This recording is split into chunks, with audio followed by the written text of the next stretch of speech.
Today, we're going to be checking out the Driftwood Darkest Nightmare.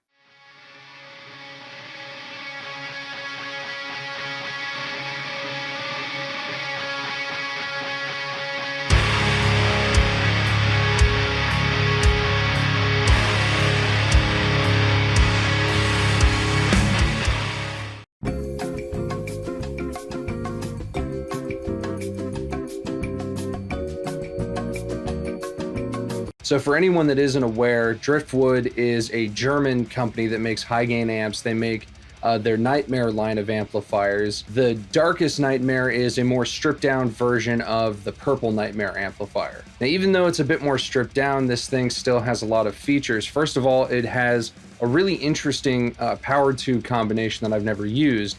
It has two 6L6s and two KT88s, which I think is cool, and it gets this nice kind of interesting response. Like, I have this really clean, full low end. Even when everything's really tight, everything still feels really full and big. Definitely feels less compressed than, say, a 5150, which these amps are very, very 5150 voiced, very much reminiscent of a 5150. I've played a lot of different 5150 style amps, and this is a lot like that, but like I said, it has kind of that less compressed feel. It has that bigger, cleaner low end that almost reminds me of a rectifier in some ways. And just all in all, it's super aggressive. So let's get into some of these features. Now, one thing you'll notice right off the bat is it has a built-in tube screamer circuit with a volume, tone, and gain control. Now, this is pretty cool because a lot of people like to boost their high gain amps, especially 5150 style amplifiers, with tube screamers. That's been the thing to do with these style amps in metal pretty much always.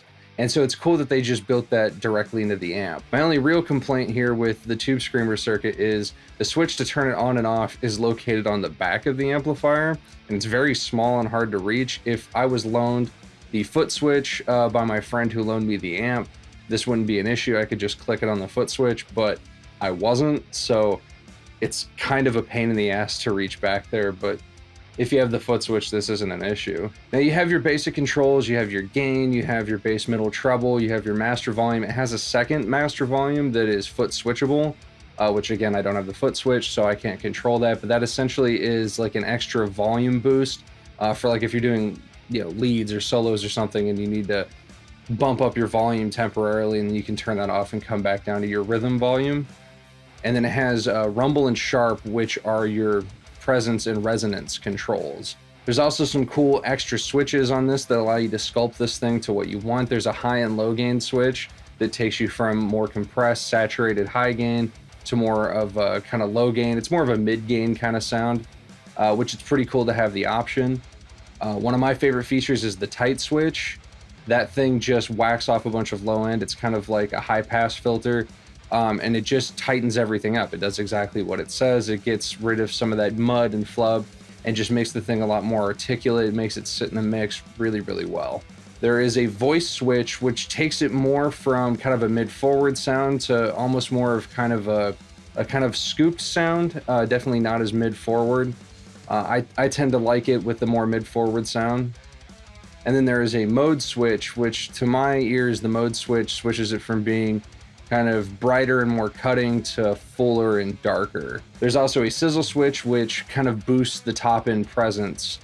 And there's different modes you can have on that. I think middle is kind of off or the least amount. And then up, where I like it, adds a bit of extra, and then down adds a whole lot of top end boost, and it gets really, really sizzly for sure. One other cool feature, one I won't touch on here, but it has its own IR loader. And you can select a bunch of different IRs back there. It comes with a bunch of their own, and then you can load in a bunch of your own via USB cable to the computer. The only thing I don't like about this, and I believe the same thing is true for their Purple Nightmare, is you still need to use a load box. If you want to record silently, you can go out of their IRs, but you still need a load box. And I feel like that kind of misses the mark a bit, because if you still need to go and buy another load box, might just use the IRs that most load boxes come with. I don't know. I think it's a little weird that they have an IR loader without a load box, but that's just me. So I think that pretty well covers the features of this amplifier. Let's hear this inside of a mix. I'm going to be playing into an IR that is a blend of my personal DV77 and my VM1265 speakers. Like I said, we're going to hear this inside of a mix, and then we're just going to hear it outside of a mix. I'm going to flip some switches. We're going to tweak some knobs, and we're just going to hear how it sounds. I'm going to be playing into this with my Solar T-Series, and I have a Ragnarok bare knuckle pickup in the bridge. Let's check it out.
So I think this amp is awesome. I think Driftwood definitely lives up to the hype.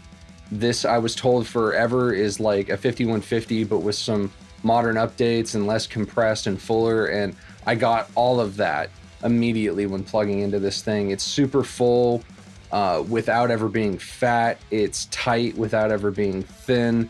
It doesn't feel too compressed. It feels very nice and responsive to play.